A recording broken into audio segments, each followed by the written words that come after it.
All right, so thanks everyone for joining and welcome to the information session for the fiscal year 2026 Coastal Habitat and Water Quality Grant. And this is hosted by the Massachusetts Office of Coastal Zone Management. I'm Kathleen Mason. I'm a Coastal Habitat and Water Quality Specialist, and I'm joined by Adrian Pappel, the Coastal Habitat and Water Quality Program Manager, as well as some other team members from CZM and our CZM regional coordinators with us today. So today we're going to run through some of our grants objectives, eligible applicants, eligible projects, program priorities, application tips, logistics, and timeline, all the good stuff about the Coastal Habitat and Water Quality Grants. And feel free throughout the session to type some questions into the chat as they come to mind, and we'll have some time at the end to answer those, as well as you can come off mute at the end for a Q&A session. And again, this session is being recorded, and the recording will be posted on the Coastal Habitat and Water Quality Grants webpage later. So let's get started. The Coastal Habitat and Water Quality Grants provide financial resources for projects that assess and treat stormwater pollution and support comprehensive habitat restoration. Our projects or our grants are open to municipalities and intermunicipal partnerships located within the Greater Massachusetts Coastal Watershed. That's outlined here in green. Additionally, it is open to federally recognized Massachusetts tribes, certified 501c3 nonprofit organizations, regional planning entities, and stormwater collaboratives who are in partnership with those eligible municipalities. And our grant is specific to eligible waters in the Greater Coastal Watershed. So our grant seeks to support improvement, protection, and restoration of coastal habitat, coastal water quality and habitat across the Commonwealth.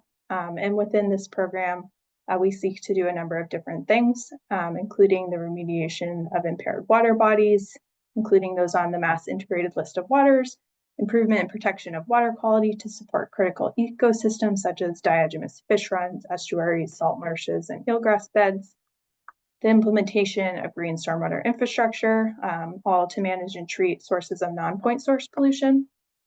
We seek to build capacity of Massachusetts communities to assess and remediate water quality impairments, the protection of associated benefits and uses. We seek advancing restoration of critical habitats within the coastal watershed and the protection of critical buffers and marsh migration corridors.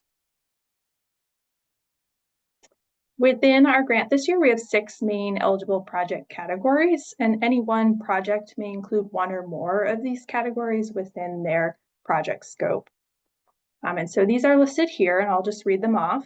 The assessment, identification, and characterization of stormwater pollution sources, design, permitting, implementation, and/or retrofits of structural stormwater best management practices, capacity building activities to support implementation of green stormwater infrastructure, comprehensive habitat restoration planning, advancement of priority land acquisition planning activities, and the data collection and engineering to support future implementation of crossing infrastructure improvements for habitat restoration. And I'm going to go into detail about each one of these. So the first being stormwater assessment. So assessment efforts within this focus on the investigation of non-point source pollution, specifically stormwater runoff, to all those eligible water bodies within the coastal watershed. And so those water bodies, just to clarify too, include those with a direct surface water connection to coastal water bodies. So that could be streams, rivers, coastal ponds, wetlands, estuaries, and marine waters, all with a direct connection to the coast. So within the stormwater assessment category, that might include a few different things to sort of figure out what's going on and what the pollution sources are, including physical evaluation of drainage areas, land use characterization, water quality testing to identify remediation actions, or the investigation of appropriate type and placement of stormwater BMPs. So these projects can include baseline data collection. That would be required to prioritize sites for future remediation. That could be within the project scope, but the project scope cannot solely be focused on monitoring. And we will also ask applicants to outline existing knowledge of a water quality problem to demonstrate a clear basis for work. So whether that be previously collected water quality data or records of beach and shellfish closures and or listing of water bodies on the MassDEP integrated list. Our second project category is BMP implementation. So the design, permitting, retrofits, and implementation of structural stormwater best management practices.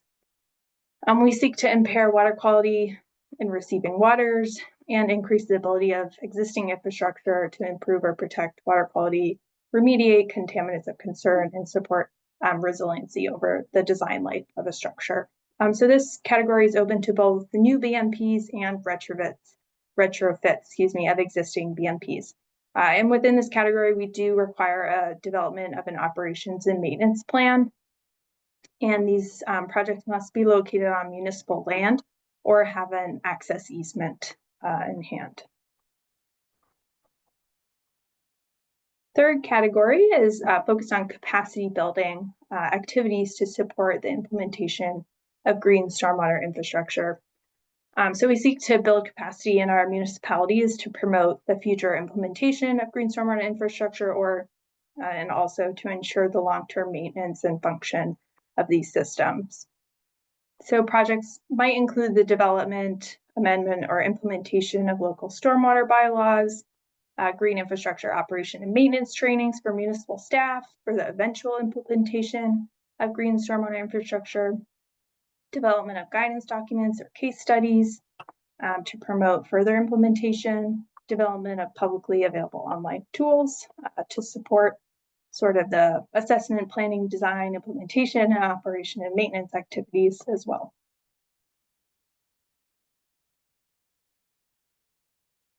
Our fourth project category gets into our habitat space. So this includes the comprehensive habitat restoration planning.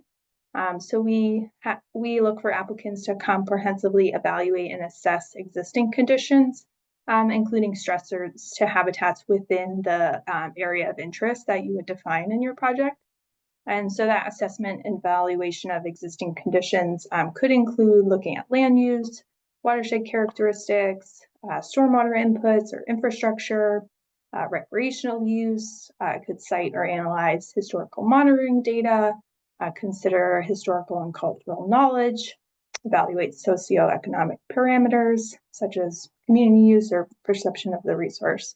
All of those could go into the evaluation and assessment, and then sort of based on all that information, applicants are expected to detail effective and feasible alternatives to support restoration within that area, sort of put those into priorities, and then put all of that information into a restoration plan, really identifying those short and long-term actions that would lead to the restoration of that coastal habitat. And also within this category, stakeholder engagement activities are eligible to inform this plan development, so those can be included as well. And then we'll jump to our fifth, if I'm numbering correctly, category, which is priority land acquisition planning. So this is the advanced planning and evaluation of potential lands for acquisition, and that would be for the purposes of restoration, buffer protection, and or future marsh migration. Now, I will note that this category is open to eligible applicants with a current comprehensive habitat restoration plan that was completed under previous coastal habitat and water quality grant funding, or those currently completing a plan can be eligible as well. And within this, planning activities may include the legal analysis, assessment of ownership, and prioritization of lands or others as well. All right, our last eligible project category, this is new this year, is pre-implementation data collection and engineering. And that's all to support future implementation of municipal crossing infrastructure improvements for the purposes of habitat restoration. So this is complex, so I'm going to break it down in a few different ways. First, getting at that this is open to projects that have completed a comprehensive habitat restoration plan and have identified this restoration action. as a priority within that plan. And other habitat restoration projects that are focused on this municipally owned crossing infrastructure identified by either a priority by CZM or other local, regional, or Commonwealth planning documents may also be considered.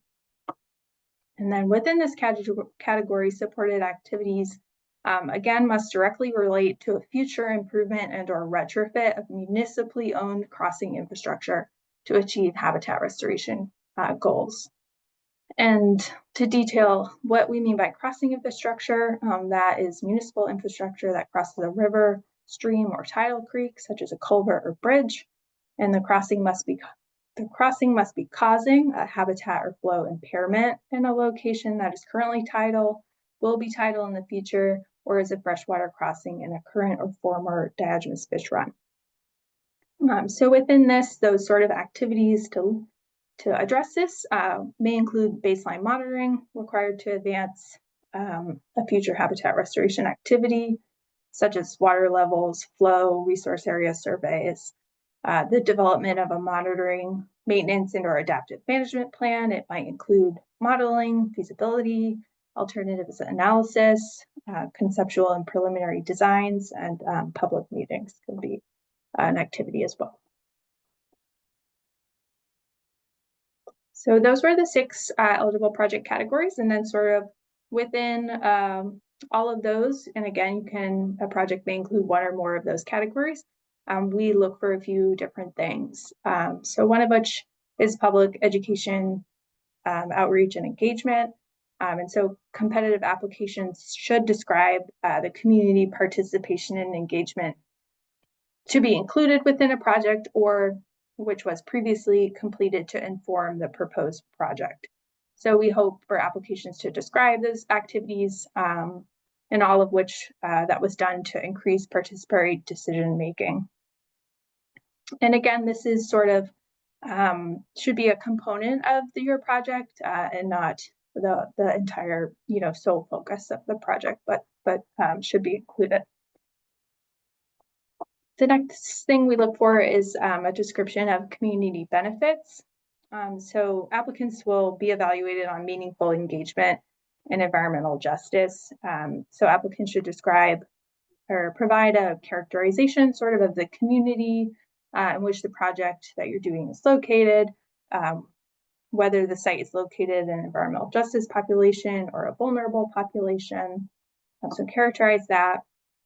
And then describe how the proposed project plans engage those community members, increase accessibility and transparency in the engagement process, and how any involvement might inform your project outcomes that you expect.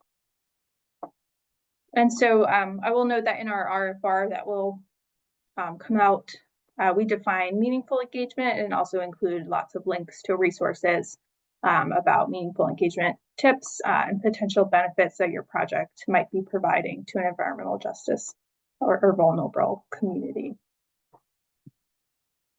Another thing we look for is that competitive projects consider climate change impacts in planning or designs. So using the best available tools or recommendations from reports like this one, screenshotted here, the assessment of climate change impacts on stormwater BMP design considerations in coastal communities. So for example, this report recommends consideration of an adequate design life and redundancy in a system. We also have some other tools that are listed here that we would look for applicants to use and consider in their project. So for this fiscal year 2026, our Coastal Habitat and Water Quality Grants Program priorities are these projects that advance work funded by CZM in a previous phase, and projects that are led by and or directly benefit federally recognized tribes and Massachusetts designated environmental justice population. So projects advancing these priorities get bonus points in the evaluation process. So it's a bonus if you're working towards these program priorities in your project. All right, so this is a new requirement for our fiscal year 2026. We are requiring applicants to complete and upload a budget and scope template. This is a screenshot of that same template here on the screen. And this template will be provided with the RFR. So applicants are asked to supply information on tasks and subtasks, deliverables and timeline, cost breakdown of the match and grant funding by task and subtask.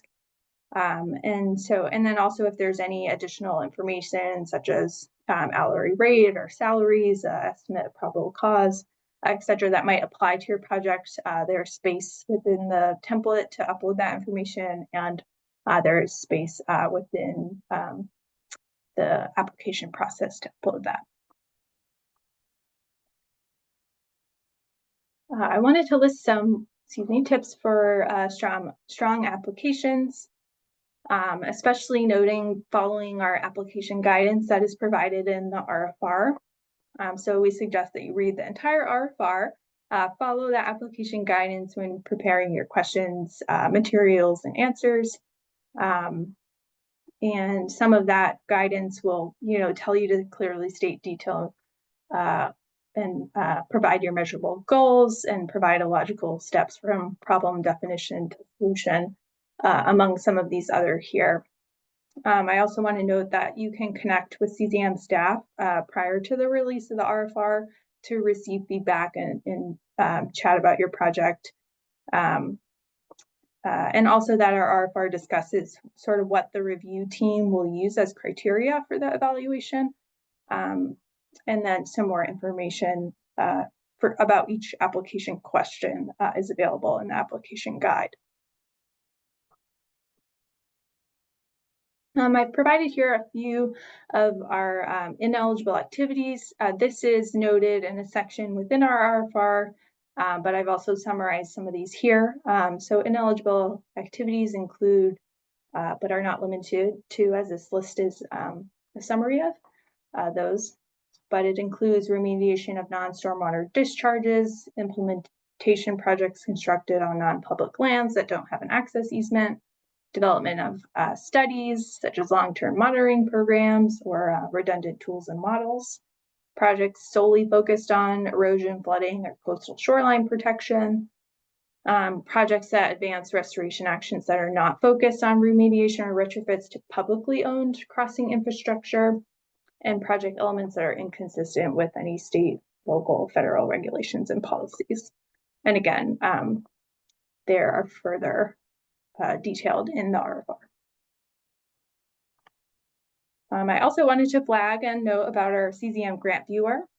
This is available on the website to learn more about previous projects. You can click through some of the points on the map to learn what folks have done previously. And then additionally, we do have some previous project summaries that are listed on our Coastal Habitat and Water Quality Grants webpage as well that you can read through. And then let's see, this is also a very new thing that as of this year, the Executive Office of Energy and Environmental Affairs now has a grant management system, which is accessed at greenhub.mass.gov. So all EEA grants are now being posted on this grant management system, and all applications to those grants have to go through this system. Well, I will note that this is new to you all and new to us, and so I would definitely suggest providing yourself plenty of extra time through your application process. Applicants are required to go through this. Previously, we accepted applications by email, but this year, applications will only be accepted through this grant management system. And applicants are required to create a MyMassGov account. And then that needs to go through a verification process when you make that account, and then they'll ask for some more information. So that could take a couple days. So even before you start your application, I would make your account and go through that process so you can get into the system and sort of start browsing and filtering through the grants. And in that system, then you will find our Coastal Habitat and Water Quality Grants when it's available. And that will include the RFR, the program information, our application guide, the online application form, and document upload tool. So this is new, and there's a lot of guidance to this process. It links to instructional videos that I've included within the RFR. So again, this is a new process, so please account for some extra time for navigating this system. All right, now we're getting into our logistics, almost the end. This year we have just under $1 million in total available funding. This is state funding. Our match is optional, but recommended up to 25% of your project costs. Average individual project costs are usually between $50,000 to $850,000. Project costs can be lower than $50,000. This is just sort of a frame of reference, and it will depend on your project type. Project timelines are open to 1 year or 2 year timelines. So that means we will start July 1st, 2025, and your project can end either June 30th, 2026 or June 30th, 2027. Again, the RFR will be posted on greenhub.mass.gov. That is the grant management system through EEA now. You will also be able to access it on Combise and then be linked to the application system. We will put a note on our website that the RFR is open. And additionally, if you selected to sign up for notifications when you registered for today, then you will get an email notification when the RFR is released.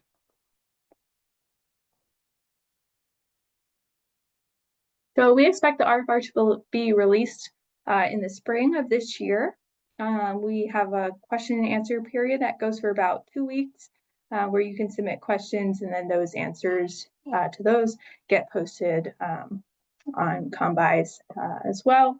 And then we usually leave about 5 weeks for applicants to apply and submit. We hope to award in August of this year and then get contracting going as fast as possible. So leaving you to start your project in about the mid-August to September range. And again, with project completion of either June 30th, 2026 or June 30th, 2027. We have displayed all of our contact information. You can reach out to any of our coastal habitat and water quality staff. We have 4 on our team, but 2 listed here, so feel free to reach out. And then additionally, we have regional coordinators for CZM, and so I have all of them listed on the screen, so feel free to reach out to someone in your region. Additionally, we have support through the Massachusetts Bays and Buzzards Bay National Estuary programs. So if you need, you can reach out to these contacts as well.